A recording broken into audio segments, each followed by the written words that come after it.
ವಿಚಾರವಾಗಿ ಜೆಡಿಎಸ್ ನಾಯಕರು ಕೂಡ ಅಸಮಾಧಾನವನ್ನು ವ್ಯಕ್ತಪಡಿಸ್ತಾ ಇದ್ದಾರೆ. ಅದರ ಮುಂದುವರೆದ ಭಾಗವಾಗಿ ಜೆಡಿಎಸ್ ನಾಯಕರಾಗಿರುವಂತಹ ಜಿಟಿ ದೇವೇಗೌಡರು ಕೂಡ ರಿಯಾಕ್ಷನ್ ಕೊಟ್ಟಿದ್ದಾರೆ. ಇದು ಸಿದ್ದರಾಮಯ್ಯ ಬಜೆಟ್ ಅಲ್ಲ, ಕಾಂಗ್ರೆಸ್ನ ಬಜೆಟ್. ಬಜೆಟ್ನಲ್ಲಿ ಸೆಂಟ್ರಲ್ ಟ್ಯಾಕ್ಸ್ ಬಗ್ಗೆ ಪ್ರಸ್ತಾಪ ಮಾಡಿದ್ದು ಇದೇ ಮೊದಲು. ಮಾಜಿ ಸಚಿವ ಜಿಟಿ ದೇವೇಗೌಡರು ತಮ್ಮ ಅಭಿಪ್ರಾಯ ವ್ಯಕ್ತಪಡಿಸುವ ಮೂಲಕ ರಾಜ್ಯ ಸರ್ಕಾರದ ನಡೆಗೆ ಟೀಕಿಸುವ ಕೆಲಸವನ್ನ ಕೂಡ ಮಾಡಿದ್ದಾರೆ. ಇದನ್ನ ಮೊದಲಿಸುವ ಕೆಲಸವನ್ನ ಹೆಚ್ಚಾಗಿ ಮಾಡಿದ್ದಾರೆ ಅನ್ನೋದು ಜೆಡಿಎಸ್ ನಾಯಕರ ಆರೋಪ. ಸನ್ಮಾನ್ಯ ಸಿದ್ದರಾಮಯ್ಯನವರು 15ನೇ ವರ್ಷದ ಬಡ್ಜೆಟ್ ಹಣಕಾಸು ಅಂದಾಜು ಆಯವ್ಯಯವನ್ನು ದೊಡ್ಡ ಪುಸ್ತಕದಲ್ಲಿ ಪ್ರಿಂಟ್ ಮಾಡಿಸಿದ್ದಾರೆ. ಸಿದ್ದರಾಮಯ್ಯನವರೇ, ಇದು ನೀವು ಮಾಡಿರ್ತಕ್ಕಂಥದ್ದಲ್ಲ. ಈ ಸಿದ್ದರಾಮಯ್ಯನವರು ಮಾಡಿರ್ತಕ್ಕಂಥ ಬಡ್ಜೆಟ್ ಇದಲ್ಲ. ನೀವು 14 ವರ್ಷ ಏನು ಬಡ್ಜೆಟನ್ನು ಮಂಡಿಸಿದಿರಿ, ಈ 15ನೇ ಬಡ್ಜೆಟ್ಟಲ್ಲಿ ಇದು ಸಿದ್ದರಾಮಯ್ಯನವ್ರ ಬಡ್ಜೆಟ್ ಅಲ್ಲ, ಇದು ಕಾಂಗ್ರೆಸ್ ಬಡ್ಜೆಟ್ಟು.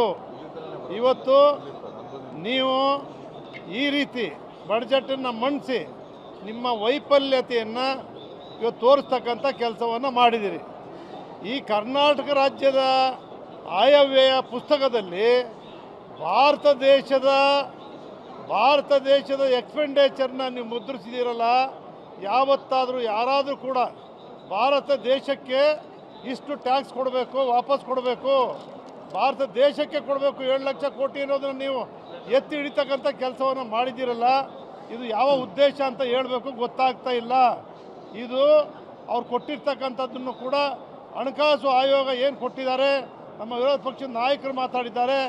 ನಮ್ಮ ನಾಯಕರಾಗಿರ್ತ HD ಕುಮಾರಸ್ವಾಮಿ ಅವರು ನಿನ್ನೆ ವಿಧಾನಸಭೆಯಲ್ಲಿ ಎಳೆಯಾಗಿ ಬಿಚ್ಚಿ ಹೇಳಿದ್ದಾರೆ. ನೀವು ಯಾರು ಅದಕ್ಕೆ ಉತ್ತರ ಕೊಡಲಿಕ್ಕೆ ಆಗೋದಿಲ್ಲ.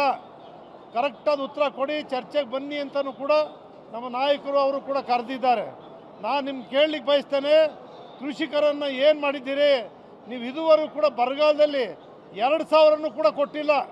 2,000 ಯಡಿಯೂರಪ್ಪನವರು 4,000 ಏನು ಪ್ರಾರಂಭ ಮಾಡಿದ್ರು ಎಲ್ಲ ಮುಂದುವರ್ಕೊಂಡು ಇದುವರೆಗೂ ಏನು ಬಂದಿತ್ತು, ಕುಮಾರಸ್ವಾಮಿ ಅವರು ಇದ್ದಾಗಲೂ ಕೊಟ್ಟಿದ್ರು, ಬಸವರಾಜ ಬೊಮ್ಮಾಯಿ ಅವರು ಇದ್ದಾಗಲೂ ಕೊಟ್ಟಿದ್ರು. ನೀವು ಬಂದ ಕೂಡಲೇ ರೈತರು 4,000 ಕಟ್ ಮಾಡಿದ್ರಿ. ಅದಕ್ಕೆ ಬದಲಿಯಾಗಿ ಏನು ಕೊಟ್ಟಿದ್ದೀರಿ? ನಿಲ್ಲಿಸಿದ್ದೇ ಹೊರತು ಕೊಡಲಿಲ್ಲ.